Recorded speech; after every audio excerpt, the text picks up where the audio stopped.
Hello दोस्तों, स्वागत है आपका एसएससी बीजी ट्यूट्स में। सेंट्रल पावर रिसर्च इंस्टीट्यूट ने रिक्रूटमेंट निकाली है बहुत सी पोस्टों पे।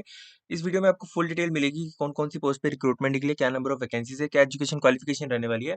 एंड तक बने रहना। अगर इस चैनल पे नए हो तो प्लीज सब्सक्राइब कर देना, ताकि आपको ऐसी गवर्नमेंट जॉब से related information time to time मिलती रहे। अगर हम बात करें कौन कौन सी पोस्ट पे जो रिक्रूटमेंट निकले, तो engineering officer grade 1, scientific assistant, engineering assistant, technician grade 1 and assistant grade 2। ये जो 5 पोस्ट है इन पे रिक्रूटमेंट निकली है। नंबर ऑफ वैकेंसीज की बात कर ले तो इंजीनियरिंग ऑफिसर ग्रेड 1 की 40 टोटल, साइंटिफिक असिस्टेंट की 4, इंजीनियरिंग असिस्टेंट की 13 and technician grade 1 and assistant grade 2 की 24 एंड 18 पोस्ट निकली है। अगर हम इसकी बात कर ले एजुकेशन क्वालिफिकेशन एज लिमिट की, तो मैं बता दूं कि सारी जो पोस्ट है उनकी जो मिनिमम एज लिमिट है वो 18 ईयर है। एंड मैक्सिमम एज लिमिट जो है आपकी यहाँ पे सब पे लिखी है। जैसे 30 ईयर है इंजीनियरिंग ऑफिसर ग्रेड 1 की, जिसमें आपको बीटेक या बीई मांगा है, मतलब बैचलर डिग्री इन इंजीनियरिंग और बैचलर डिग्री इन टेक्नोलॉजी। या तो आपकी इलेक्ट्रिकल इंजीनियरिंग में होनी चाहिए, इलेक्ट्रिकल एंड इलेक्ट्रॉनिक्स, या electronics and communication, mechanical engineering या सिविल इंजीनियरिंग। तो इन 5 ब्रांचों में जो है आपकी वो मांगी है इंजीनियरिंग।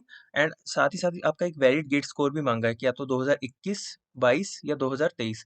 तो आपका वैलिड गेट स्कोर भी होना चाहिए। तो अगर आपने गेट नहीं दे रखा 2021, 22, 23 का, तो आप इंजीनियरिंग ऑफिसर ग्रेड 1 के लिए नहीं अप्लाई कर सकते, क्योंकि आपका गेट स्कोर के ऊपर ये जो है सिलेक्शन होना है। मैं आगे बताऊंगा। तो बात कर ले तो इलेक्ट्रिकल में 22 वैकेंसीज है, इलेक्ट्रॉनिक्स एंड कम्युनिकेशन में 5, मैकेनिकल इंजीनियरिंग में 9 एंड सिविल इंजीनियरिंग में 4। तो टोटल 40 पोस्ट होगी। साइंटिफिक असिस्टेंट की बात करें तो इसमें बीएससी इन केमिस्ट्री मांगा है। साथ ही साथ ये थोड़ी फ्रेशर्स के लिए बुरी खबर है, क्योंकि इसमें 5 ईयर का एक्सपीरियंस भी मांगा है रेलिवेंट फील्ड, मतलब बीएससी इन केमिस्ट्री में आपका रिलेटेड फील्ड से 5 ईयर का एक्सपीरियंस भी होना चाहिए। तो फ्रेशर इस पोस्ट के लिए फिलहाल नहीं भर सकते। इसमें मैक्सिमम एज लिमिट 35 है। ठीक है। अब इंजीनियरिंग असिस्टेंट की बात करें तो इलेक्ट्रिकल की 6, 4 सिविल की एंड 3 मैकेनिकल की, टोटल 13 पोस्ट होगी। एंड बात करें तो इसमें 3 ईयर डिप्लोमा मांगा है इन इंजीनियरिंग या टेक्नोलॉजी। एंड साथ ही इसमें भी 5 ईयर का एज रिलैक्सेशन, 5 ईयर का एक्सपीरियंस मांगा है, जैसे इलेक्ट्रिकल, सिविल या मैकेनिकल बैकग्राउंड में। जैसे अभी कोई बच्चे अगर कर रहे हैं किसी कंपनी में जॉब, जैसे इलेक्ट्रिकल, सिविल या मैकेनिकल, तो इसे अप्लाई कर सकते हैं अगर उन्हें 5 ईयर का एक्सपीरियंस हो चुका है किसी भी सिमिलर फील्ड में। तो इसकी भी मैक्सिमम एज लिमिट 35 है। टेक्नीशियन ग्रेड 1 की बात करें तो इसमें आईटीआई ट्रेड सर्टिफिकेट मांगा और कुछ नहीं मांगा। तो ये अच्छी न्यूज़ है फ्रेशर्स के लिए, क्योंकि इसमें और कुछ नहीं मांगा, बस आईटीआई ट्रेड का सर्टिफिकेट मांगा है इन इलेक्ट्रिकल। ठीक है। इसमें मैक्सिमम एज 28 है। अब असिस्टेंट ग्रेड 2 की बात कर ले तो इसमें जो मैक्सिमम एज है वो 30 है। और इसमें आपका बोला है कि आपकी डिग्री होनी चाहिए या तो BA, BSc, BCom, BBA, BBM, BCA degree. ठीक है। तो ये तो बहुत ही अच्छी न्यूज़ होगी कि इस पे भी फ्रेशर्स भर सकते हैं, लेकिन इसमें बस एक इन्होंने कंडीशन बोली है कि आपका ग्रेड बी सर्टिफिकेट होना चाहिए बेसिक कंप्यूटर कोर्स में, मतलब बीसीसी जो होता है, जो national institute of electronics and information technology जो लेती है, उसका आपका बेसिक कंप्यूटर कोर्स होना चाहिए। ठीक है। तो साथ ही साथ मतलब graduation and basic computer course. तो ये तो होगी आपकी कुछ एजुकेशन क्वालिफिकेशन और एज लिमिट। अब अगर हम एज रिलैक्सेशन की बात करें तो इन्होंने बोला as per the government Indian norms. तो जैसा कि आपको पता है कि अगर हम उसके अकॉर्डिंग चलें, तो जो बेसिक एज रिलैक्सेशन होता है, तो जैसे एस सी एस टी के लिए 5 ईयर्स का होता है। ठीक है। ओबीसी के लिए 3 ईयर्स का होता है। ठीक है। तो इसमें एज रिलैक्सेशन आपको वो सेम ही मिलेगा जो मैक्सिमम जो एग्जामिनेशन में आपको मिलता है। ठीक है। And P person with benchmark disability के लिए अगर हम बात करें तो 10 होता है जनरल कैटेगरी के लिए, 13 होता है हमारा ओबीसी के लिए, एंड 15 होता है हमारा जो एस सी एस टी होते हैं। एंड एक्स सर्विस मैन की बात करें तो 3 ईयर्स का एज रिलैक्सेशन होता है। तो आपका वही इन्होंने बोला है, एज रिलैक्सेशन अकॉर्डिंग टू जो गवर्नमेंट ऑफ इंडिया ने जो नॉर्म्स निकाले हैं उसके अकॉर्डिंग है। तो जो हर एग्जाम में आपका होता है, तो 5 एस सी एस टी के लिए, 3 ओबीसी के लिए, पीडब्ल्यूबीडी के लिए 10, 13 एंड 15। ठीक है। तो ये आपका एज रिलैक्सेशन हो गया। अब हम बात कर लेते हैं कि किस लेवल की ये जॉब होने वाली है, सिलेक्शन प्रोसेस क्या होने वाला है। तो अगर हम इंजीनियरिंग ऑफिसर ग्रेड 1 की बात करें तो बहुत सही है। लेवल 7 यानी मतलब ग्रुप बी से आप शुरू करेंगे। 44,900 आपका बेसिक पे होगा, मतलब इन हैंड आपका ऑलमोस्ट 60-65,000 आएगा। अगर बात करें तो इसमें देखिए लिखा है सिलेक्शन प्रोसेस आपका टोटली गेट स्कोर पे डिपेंड है, मतलब जितना आपका गेट स्कोर है उसी के बेसिस पे आपको जो है इस पोस्ट के लिए बुलाएंगे। ठीक है। तो अगर आपने 2021, 22 या 23 में गेट एग्जाम नहीं दिया तो आप इस पोस्ट के लिए एलिजिबल नहीं है। अब साइंटिफिक असिस्टेंट की अगर हम बात करें तो ये लेवल 6 की जॉब होने वाली है। 35,400 आपका स्टार्टिंग बेसिक पे होगा। सिलेक्शन प्रोसेस इसमें आपका कंप्यूटर बेस्ड टेस्ट लिया जाएगा, उस और एक साथ ही साथ स्किल टेस्ट भी लिया जाएगा। तो ये मैं इसका जो सिलेबस है वो आपको एक बार बताऊंगा। बारी-बारी पहले एक बार हम वो देख लेते हैं सिलेक्शन प्रोसेस। इंजीनियरिंग असिस्टेंट की बात करें तो ये भी लेवल 6 की जॉब होने वाली है। 35,400 आपका बेसिक पे होने वाला है। इसमें भी आपका एक सीबीटी होगा एंड स्किल टेस्ट होगा। टेक्नीशियन ग्रेड 1 की बात करें तो लेवल 2 की जॉब होने वाली है। 19,900 आपका जो है बेसिक पे होगा स्टार्टिंग एंड इसमें भी कंप्यूटर बेस्ड टेस्ट मतलब ऑनलाइन कंप्यूटर बेस्ड टेस्ट और एक ट्रेड टेस्ट होगा। इन्होंने बोला the candidate will also have to qualify a trade test, ठीक है, तो वो क्वालिफाइंग इन नेचर होगा जो ट्रेड टेस्ट होगा। असिस्टेंट ग्रेड 2 की बात करें तो ये लेवल 4 की जॉब होगी जिसमें आपका बेसिक पे 25,500 होगा स्टार्टिंग बेसिक पे एंड इसमें सिर्फ आपका सीबीटी यानी कंप्यूटर बेस्ड टेस्ट लिया जाएगा, ठीक है।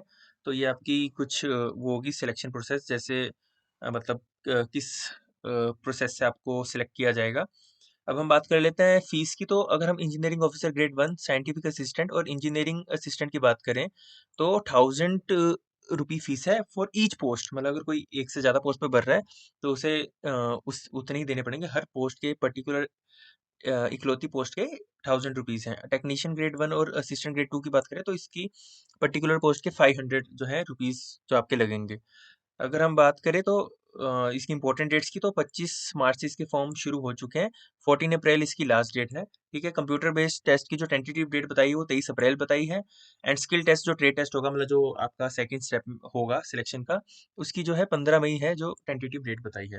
अब हम इसकी बात कर लेते हैं कि जो इसका सिलेबस है, पैटर्न क्या रहने वाला है।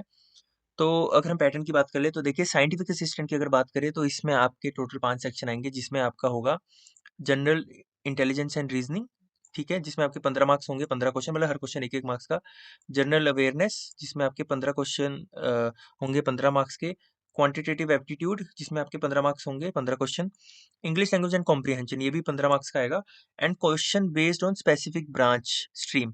फॉर एग्जांपल जैसे बीएससी लेवल केमिस्ट्री है, मतलब साइंटिफिक असिस्टेंट में इन्होंने बीएससी केमिस्ट्री मांगा है तो उस पर्टिकुलर ब्रांच से भी जो आपको है 40 मार्क्स का जो एक सेक्शन आएगा। अब हम इंजीनियरिंग असिस्टेंट की अगर हम बात कर ले तो इसमें जनरल इंटेलिजेंस एंड रीजनिंग इसमें भी 15, जनरल अवेयरनेस। तो मतलब ये पहले 4 सेक्शन तो देखिए सब में सेम ही है इंग्लिश लैंग्वेज तक, जिसमें आपके 15 क्वेश्चन आएंगे और सारे क्वेश्चन एक एक मार्क्स के हैं। बाद में इसका जो है question based on specific branch तो वही सेम सिमिलर स्ट्रक्चर आपका जैसे डिप्लोमा इन इलेक्ट्रिकल मैकेनिकल या सिविल इंजीनियरिंग है तो उससे रिलेटेड भी आपको 40 क्वेश्चन आएंगे 40 मार्क्स के, ठीक है। तो ये आपको ध्यान रखना है। हम बात करें अब टेक्नीशियन ग्रेड 1 की तो इसमें भी जो पहले 4 सेक्शन है वो सेम है, reasoning, general awareness, quantitative aptitude and English, ठीक है। ये भी 15-15 जो 15 क्वेश्चन आएंगे 15-15 मार्क्स के and question based on IT electrical trade तो ये भी आपके ट्रेड से रिलेटेड जो है 5th सेक्शन। तो जो एग्जाम पैटर्न है वो सभी का ही सेम है, ठीक है। अब हम बात कर लेते हैं असिस्टेंट ग्रेड 2 की। तो ये मैंने बताया था जो बहुत से ग्रेजुएट बच्चे हैं जिसके साथ-साथ इसमें आपका सर्टिफिकेट भी माँगा है। इसमें कोई स्किल टेस्ट नहीं होगा आपका, लेकिन इन्होंने पहले ही आपका एक बेसिक कंप्यूटर कोर्स का सर्टिफिकेट माँग लिया है। तो इसमें आपका general intelligence and reasoning, general awareness, quantitative aptitude and English जो है सिमिलर 4 सेक्शन इसमें आपके लेकिन 25 क्वेश्चन आएँगे, एक-एक मार्क्स के। उसमें भी टोटल अगर हम देखा जाए तो हर एग्ज़ाम 100 क्वेश्चन का होगा, 100 मार्क्स का। बट उसमें ट्रेड्स से ज़्यादा पूछे जा रहे हैं जो जैसे टेक्नीशियन ग्रेड 1 हो गया, इंजीनियरिंग असिस्टेंट हो गया और साइंटिफिक असिस्टेंट हो गया। और जो मैंने आपको फर्स्ट बताया था जो इंजीनियरिंग अ, सॉरी इंजीनियरिंग ऑफिसर ग्रेड 1 तो इसका तो आपको पता है पूरा-पूरा जो है आपकी गेट स्कोर पे आपकी सिलेक्शन होगी एंड बाकियों की बात कर ले अगर हम तो ये आपका है ऐसा आपका एग्जाम होगा और इसमें बोला 1/4 आपकी नेगेटिव मार्किंग होगी जैसा कि हर एग्जाम में होती है 0.25 की, मतलब सही क्वेश्चन पे 1 मार्क्स एंड रॉन्ग क्वेश्चन पे 0.25 आपके डिडक्ट होंगे। तो अगर आप यहाँ तक बने हुए हो तो प्लीज़ इस चैनल को सब्सक्राइब कर देना ताकि आपको ऐसी गवर्नमेंट जॉब से related information time to time मिलती रहे। Thank you.